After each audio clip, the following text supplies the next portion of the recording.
Alors je commencerai bien sûr en souhaitant la bienvenue aux 250 participants qui se sont inscrits à ce colloque. 10 pistes pour éviter le burn-out. Effectivement, nous sommes près de 250 et c'est d'une grande satisfaction pour la fédération. Alors maintenant, avant de passer la parole à notre premier intervenant, nous allons vous passer un film, c'est un court extrait d'un film que certains d'entre vous ont peut-être déjà vu, qui s'appelle De bon matin.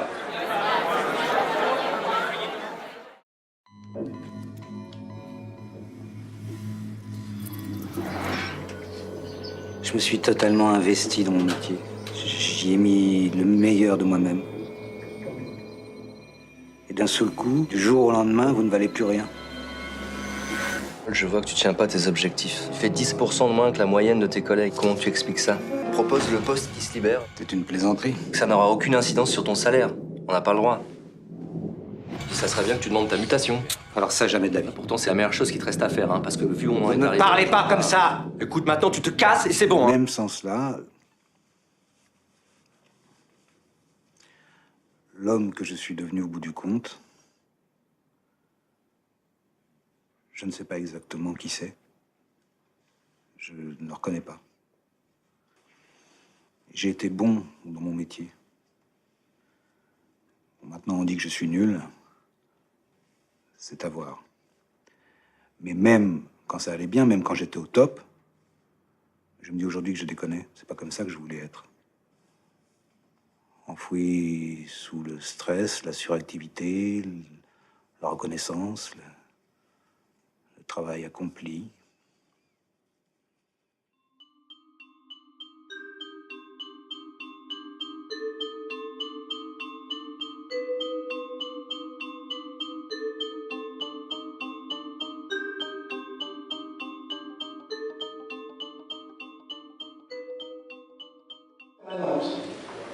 Et en instabilité permanente.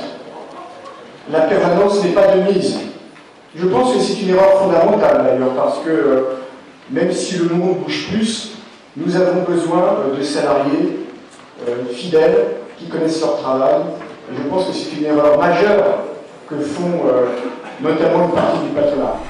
C'était lui qui était chef de son entreprise, et il était de son propre bureau, puisqu'il travaillait du matin au soir, il prenait tous ses week-ends, tout son temps de travail. Je disais, est-ce que vous avez pris des vacances? Non, j'ai pris 3 jours.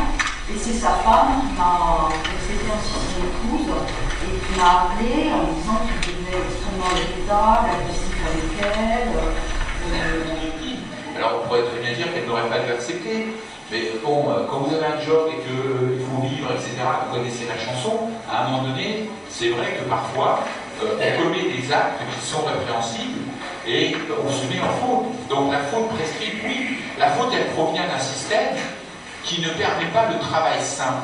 Le travail sain, c'est le travail qui permet aux gens d'avoir des exigences proportionnées à leur capacité, avoir un bon soutien, une bonne reconnaissance, hein, pas une reconnaissance, je dirais, étriquée, et puis, bien entendu, une certaine autonomie pour faire son travail. Quand vous avez le travail sain, c'est une notion, nous, qui nous est propre à Technologia, que l'on développe.